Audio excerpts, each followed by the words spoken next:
तो ये वाला जो है वो क्वेश्चन यहाँ पे मैं आप लोग को कैसे सॉल्व करना है वो बताने वाला हूँ। तो देखो यहाँ पे जो है वो बोल्टेड कनेक्शन है, मीन्स यहाँ पे लिखा गया हुआ है कि design a bolted connection to transfer reaction of 125 kilo newton. और ये जो है वो 8 mm का थिक ब्रैकेट है, यानी कि ये ब्रैकेट है और ये जो है वो आपका सेक्शन है ISMB 450 कॉलम। ओके, तो उसमें जो है वो ब्रैकेट को कैसे जो है वो आपको बोल्टेड करना है, यानी यहाँ पे जो है वो बोल्ट लगेगा। ये जो मैं डॉट दिखा रहा हूँ तो यहाँ पे ऐसे आपको बोल्ट लगेगा। ओके, और ग्रेड ऑफ बोल्ट भी आपको दिया गया हुआ है। तो इसको जो है वो कैसे आपको बनाना है वो देख लो। यहाँ पे जो है वो फोर्स देखो, यहाँ पे जो है वो वर्टिकल लगा हुआ है, हो सकता है कि ये हॉरिजॉन्टल फोर्स भी लग सकता है। ओके, मीन्स ऐसे भी फोर्स लग सकता है, और या फिर जो है वो ये फोर्स इंक्लाइंड भी लग सकता है। Okay, at an angle.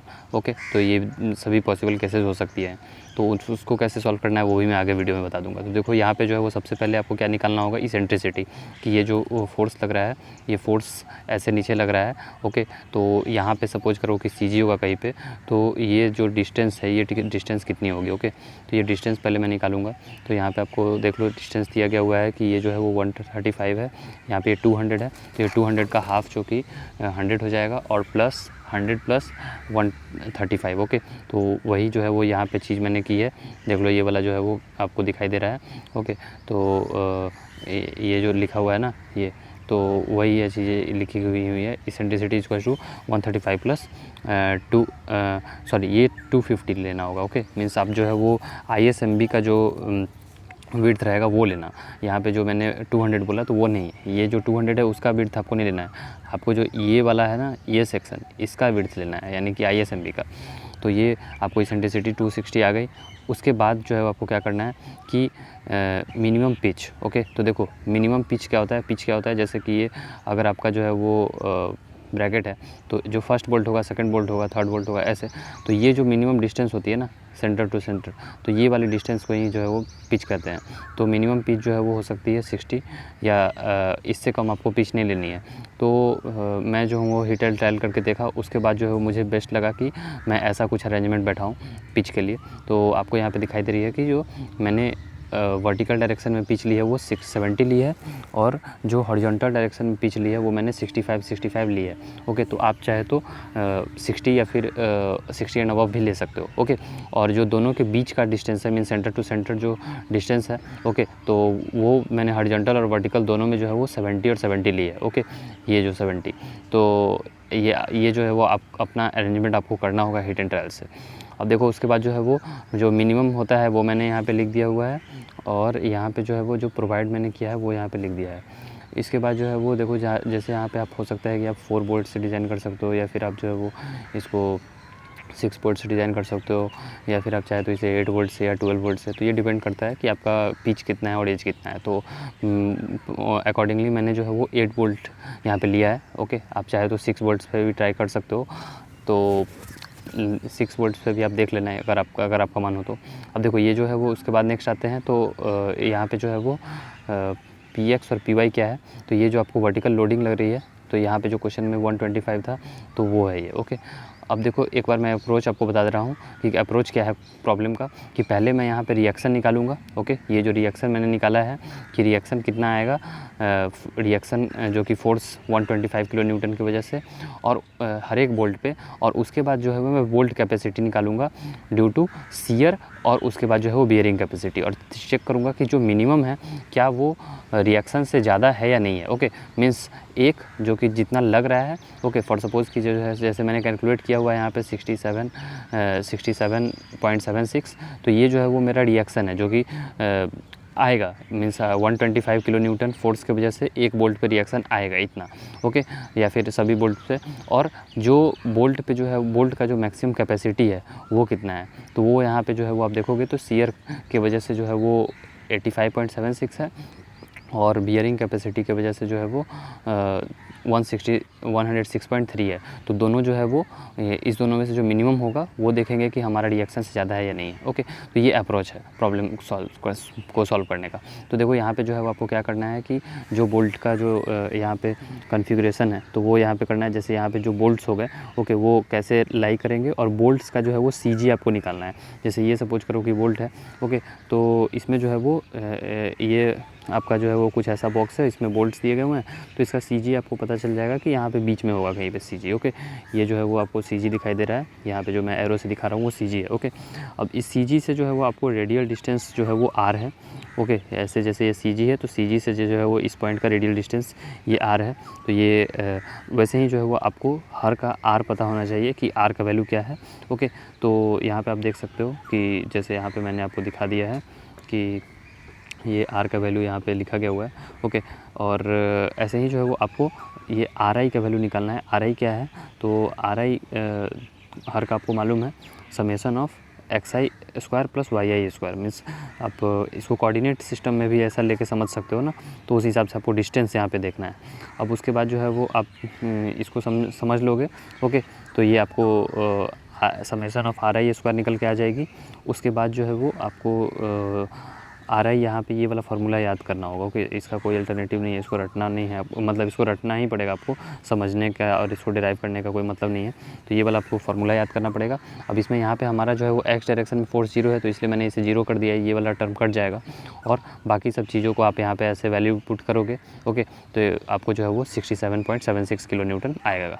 Okay, तो ये रिएक्शन आया जो कि हमारा जो 125 अगर किलो न्यूटन का लोड लगता है तो आएगा।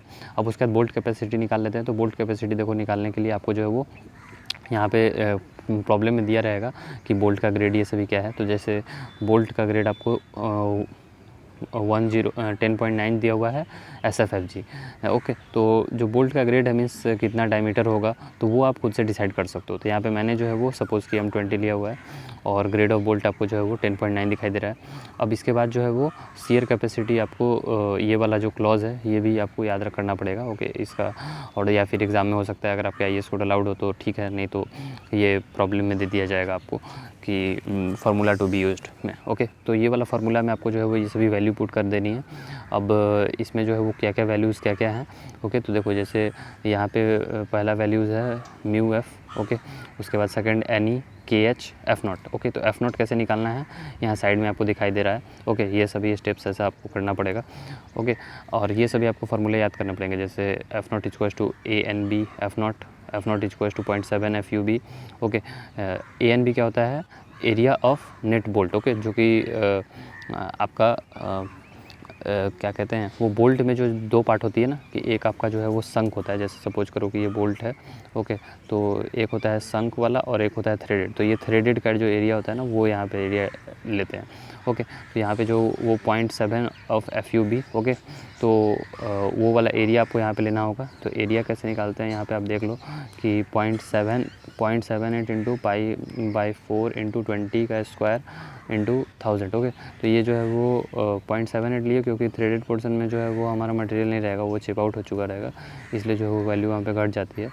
उसके बाद जो है वो F0 का वैल्यू आपको जो है वो यहाँ पे 0.7 इंटू FUB, ये आप बोल्ट का जो है वो यहाँ पे फार्मूला ऐसे लगा सकते हो। तो ऐसे आपको F0 निकालना होगा। ओके, इसको आपको रटना ही पड़ेगा, कोई अदर अल्टरनेटिव नहीं है। और ये सभी वैल्यू आपको जो है वो दी रहेगी या फिर आप IAS कोड से देख सकते हो। ओके, ये क्लॉज में शियर फोर्स में ये सभी आपको दिया रहेगा। तो आपको जो है वो पुट कर दोगे तो 94.34 आ जाएगी। फिर शियर कैपेसिटी इसको 1.1 से जो है वो पार्शियल फैक्टर ऑफ सेफ्टी ले लोगे तो 85.76 आ गई। ओके, तो ये शियर की वजह से इतना वैल्यू आ रहा है। अब आते हैं बियरिंग कैपेसिटी पे। तो बियरिंग कैपेसिटी के लिए आपको जो है ये वाला फार्मूला यूज़ करना पड़ेगा। ओके, ये भी आपको IAS कोड में मिल जाएगा और ये वाला जो है वो क्लॉज है जस्ट इसी के नीचे या फिर ऊपर आपको आसपास में मिल जाएगा ये वाला फार्मूला भी, तो इसलिए मैंने क्लॉज नहीं लिखा है। अब यहाँ पे जो है वो आपको सिमिलरली जो है वो KB का वैल्यू में थोड़ा प्रॉब्लम होती है क्योंकि KB का वैल्यू में जो है वो 4 आपको चीज़ें निकालनी रहती है, 4 चीज़ें क्या 3 चीज़ें निकालनी रहती है। तो ये सभी जो है वो आपको देखना पड़ेगा और उस हिसाब से जो है वो आप देख लो, एक बार समझ लो क्या है। तो जैसे E जो है वो क्या हो गई आपकी पिच हो गई। Okay, edge okay, horizontal direction में जो एज आ रही है वो आपको लेना है। उसके बाद जो है वो यहाँ पे जो P है वो वर्टिकल डायरेक्शन में जो आपका पिच है वो लेना है या फिर और यहाँ पे जो DO है वो आपको डाया ऑफ बोल्ट लेना है। फॉर सपोज़ कि ये जो है वो बोल्ट का डाया है। ओके, तो इसमें जो है वो अगर M20 अगर आप ले रहे हो तो 20 + 2। ओके, मीन्स इंक्रीज़ करके जो है वो हम लोग आउटर डायमीटर लेते हैं। तो DO means outer diameter. FUB जो कि बोल्ट का ग्रेड का जो है वो FUB आपको लेना है, तो वो 1000 है और FU जो है वो 410 होगा। वो कैसे निकालेंगे, तो देखो जैसे अगर बोल्ट का ग्रेड जो है वो यहाँ पे मैं आपको समझा देता हूँ कि देख लो यहाँ पे जो है वो अगर बोल्ट का ग्रेड 10.9 है, ओके, तो इसका FU और FUB कैसे निकलेगा, तो FUB इसका हो गया 1000, ओके, 1000 और FY जो है हो गया 1000, ओके, 1000 इंटू 0.9, ओके, 0.9, तो यानी कि 900। तो ऐसे जो है वो इसका FY और FUB निकालते हैं, ओके। तो ये वो चीज़ यहाँ पे आपको निकाल लेनी है। लेकिन यहाँ पे जो हम लोग FU यूज़ कर रहे हैं वो प्लेट का FU है और FUB जो है वो बोल्ट का है, ओके। तो इस चीज़ में आपको कंफ्यूज नहीं होना है। तो उसके बाद आपको KB का जो मिनिमम वैल्यू आएगा वो ले लेना है, जैसे 0.81 यहाँ आ रहा है मेरे केस में। उसके बाद बियरिंग कैपेसिटी वाले फार्मूला में आप पुट कर दो इन सभी का वैल्यूज़, ओके। और क्या क्या जो चीज़ें थी आपको नहीं मालूम थी, तो देखो D और TF, तो ये जो है वो यहाँ पे जो D और TF ये सभी आपको दिखाई दे रही है ना, वो सभी आपको ISHB 450 का मैं ले रहा हूँ यहाँ पे, ओके। ISHB 450 का यहाँ पे D और TB आपको लेना पड़ेगा। अब उसके बाद जो है वो आप हाँ ले लो, ये देखो D आ गया 2.5 KB का वैल्यू मैंने ले लिया है, ओके। KB का वैल्यू 0.81। उसके बाद D का वैल्यू आप जो है वो ले लो। उसके बाद T का वैल्यू, ओके, ये जो है वो सॉरी ISHB 450 का नहीं है, ये जो है वो बोल्ट का जो M20 मैंने लिया है तो वो 20 हो गया। और T का वैल्यू यानी कि ये जो थिकनेस है, ओके, तो वो गसेट प्लेट का जो थिकनेस, ब्रैकेट का जो थिकनेस था, जैसे यहाँ पे जो है वो 8 mm लिखा गया हुआ था, ओके, 8 mm थिक, तो वो थिकनेस है यहाँ पे। उसके बाद जो है वो नीचे में FU है, तो FU किसका, तो ये जो है वो गसेट प्लेट का, तो वो 410 होता है। और बाई 1.25 जो है factor of safety gamma MB रहता है, तो वो आप ले लो। और उसके बाद जो है वो इन दोनों में से जो मिनिमम आएगा तो वो आप देख लेना कि वो हमारा रिएक्शन से ज़्यादा है या नहीं है। अगर रिएक्शन से ज़्यादा होगा तो ठीक है, वरना जो है वो आपको फिर से जो है वो डिज़ाइन करना होगा, यानी मोर नंबर ऑफ़ बोल्ट्स आपको देने पड़ेंगे। और या फिर आपको जो है वो बोल्ट का ग्रेडिंग बढ़ाना होगा, ओके, बोल्ट का डायमीटर बढ़ाना होगा, तब जो है वो शायद आपका काम हो जाएगा। सो ऐसे ही आपको ये वाला प्रॉब्लम सॉल्व करना है।